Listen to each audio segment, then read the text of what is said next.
Hello, and welcome to Framingham Now. I'm Jack Patrick Lewis, State Representative for the majority of South Framingham, some of North Framingham, and the entire town of Ashland. And since we're going to be talking about precinct and district numbers today, in Framingham I represent the precincts 8, 13, 14, 16, 17, and 18 on Beacon Hill. On this program, we talk with elected officials, community leaders, and area activists about the current political landscape in Framingham and the future of the town that many of us call home. On today's show, I will be interviewing two candidates running to be the district councilor for District 7. Today, my guests are Margareth Shepard and Bill Lynch. Let's jump right in and learn more about Margareth Shepard. Thank you so much for coming on the program. Thank you for the opportunity to bring my view to your audience and ask them for vote for me in this exciting election. Excellent. You have a couple more weeks until folks go to the polls. Yeah, knocking doors and meeting people and doing my best to let people know who I am and what I do for the community. So I know you're out there in the community. You've been meeting thousands of people. You're at so many events.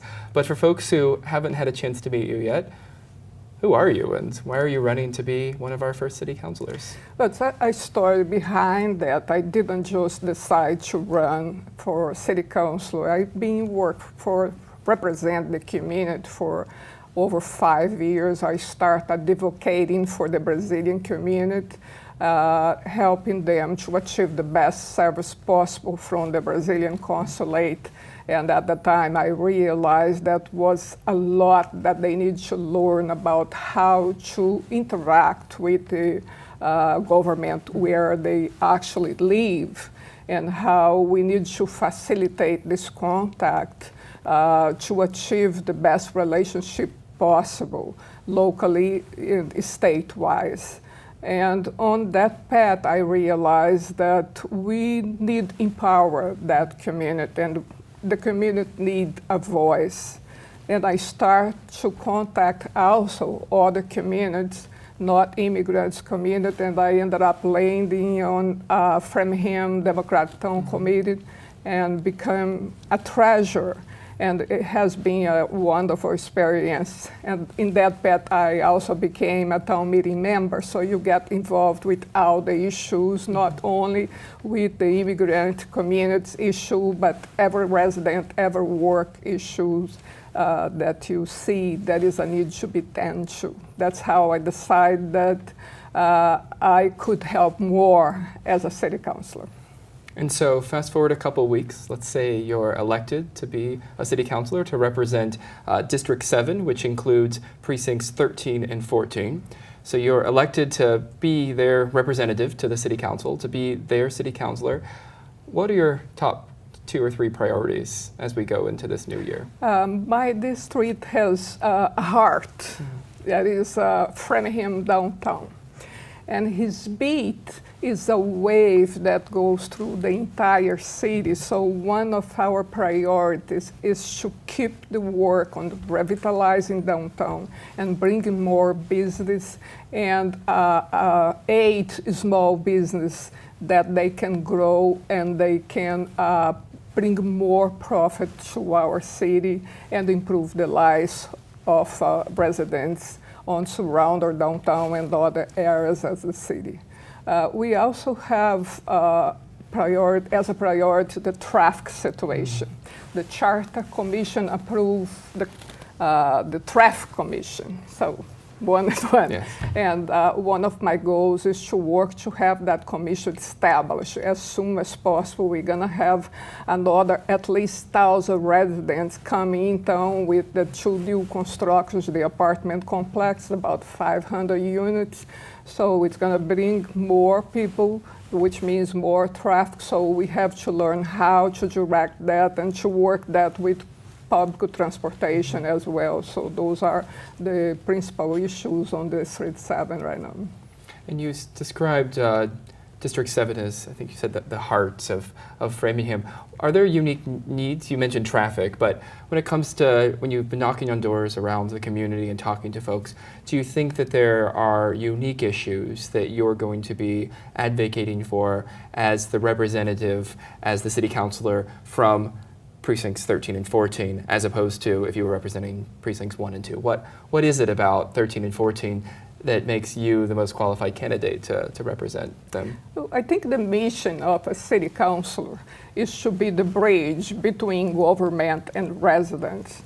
And most of issues are the same than other districts, like, you talk about tax, you talk about public works, and especially now that people have high expectations about how the government is going to work on their tax bill, on their water bills, on their electrical bills. So those are common with other districts.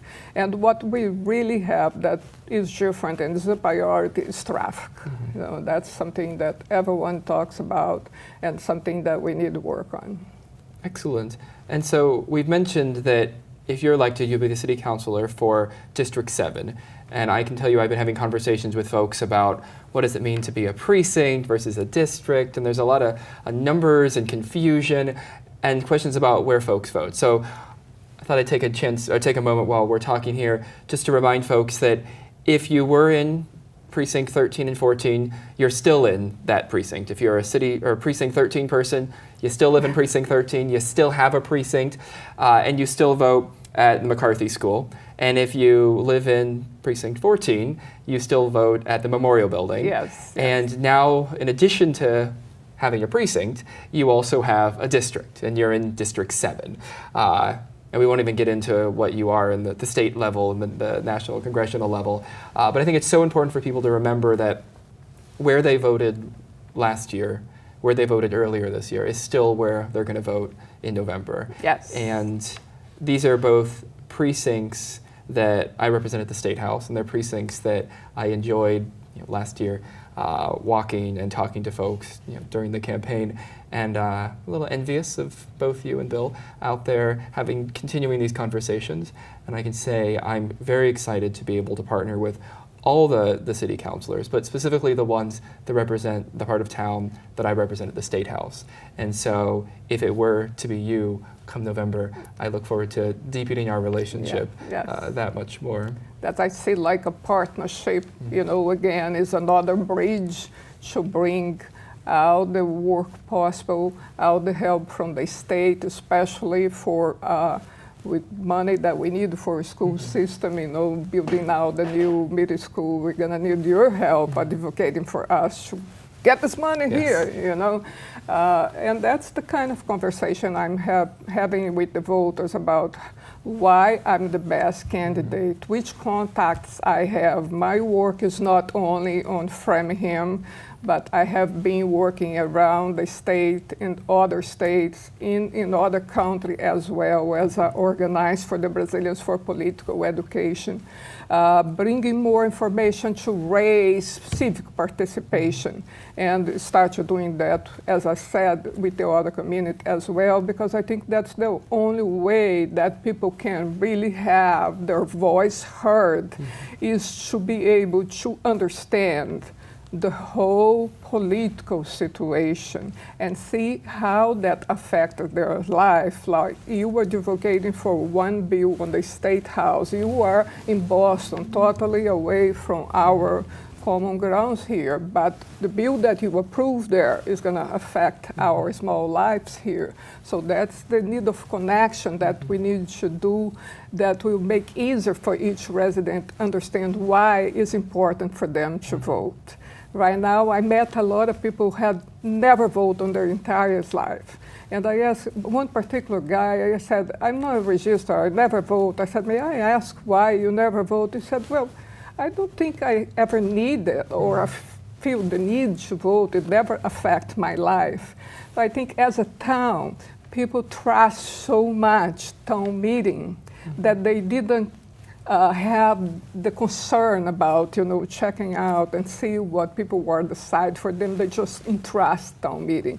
And now is a totally different scenario. We're going to have a mayor. We're going to have face on decisions. So that's a whole different situation. And I believe we will engage more people, and we're going to see more people voting and more people registering to vote. Well, I'm very excited. And I think moving forward in this process, ensuring that each district, each part of town has a advocate, has a representative, has a city councilor. In addition to the 2 at large, that these 9 other city councilors are going to have a part of the city, 1/9 of the city, right? That's their community where they live, that they're entrusted to represent. And I think the conversations are just going to be that much more rich moving forward. And I'm really excited not only to see it happen, but to have partners Yeah, and throughout. it's important that people understand, although we are district councilors, but our vote in every project is for the whole town, yes. city. You know, City. you have to have a balance and think, you know, this is good for my district. Is this good for the whole city as well? So we need that understanding between the councilors, between school representatives, and mayor and city council at large, you know, to have that vision of Framingham, to create that vibrant city that we want to see happen, you know, with the arts, with participation, with new construction, with new business. That's why we became a city. We did flourish. And to have that, we need to have that understand that we need collaboration, we need network. So our time together always goes by faster than I imagine or would like it to. I like to ask everyone the same question in closing, and it's, what is it about Framingham? What is it about this town, soon to be city, that makes it the sort of place that we're not only happy to call home, but that you're willing to advocate for and put yourself out there like you're doing running? I like to talk with concrete examples. Okay. The day that I had my kickoff campaign, I didn't know that the place that I held the event didn't have the liquor license. Oh. So I realized that the night before when I signed the contract, and I said, okay, I'm having a problem right now because I have 3 bottles of wine that I should serve to people. And I did one phone call for one person from Framingham administration. That person called 3 or 4 other people, and there was a chain created from all the people involved. Every single one helped. And the next day I wake up and everything was almost done and resolved. And I said, why I'm stressed? I should not be stressed. I should be happy because every help that I need, I got it. And that's what I like about Framingham. If you need help, you look for someone, there's always someone that wants to help you. Always someone that is nice, is polite, and really cares about the troubles that you are going through. It could be at your church or could be at the city hall. Doesn't matter where you are, you're gonna find help. And that's the kind of city that I love to live. Excellent. It's the kind of city you're hopeful that in a couple weeks you're going to be elected to represent. And I wish you the best of luck as you wrap up your campaign. I'm envious of the time you're being able to be out there. Campaigning can be addicting, so if you win this election, you'll have many, many ahead of you, I'm sure. But I'm so grateful that you came on the show. I'm grateful that you are advocating for your community and the whole city, and I wish you the best of luck. Thank you very much, and again, thank you for doing that show. I love Framingham now. You know, we were talking about things that as they move, we are creating, laying down a new path for Framingham, making history together. Thank you very much. Thank you so much. And people, vote for me on November 7. And for those watching at home, thank you so much for tuning in to my interview with Margareth Shepard.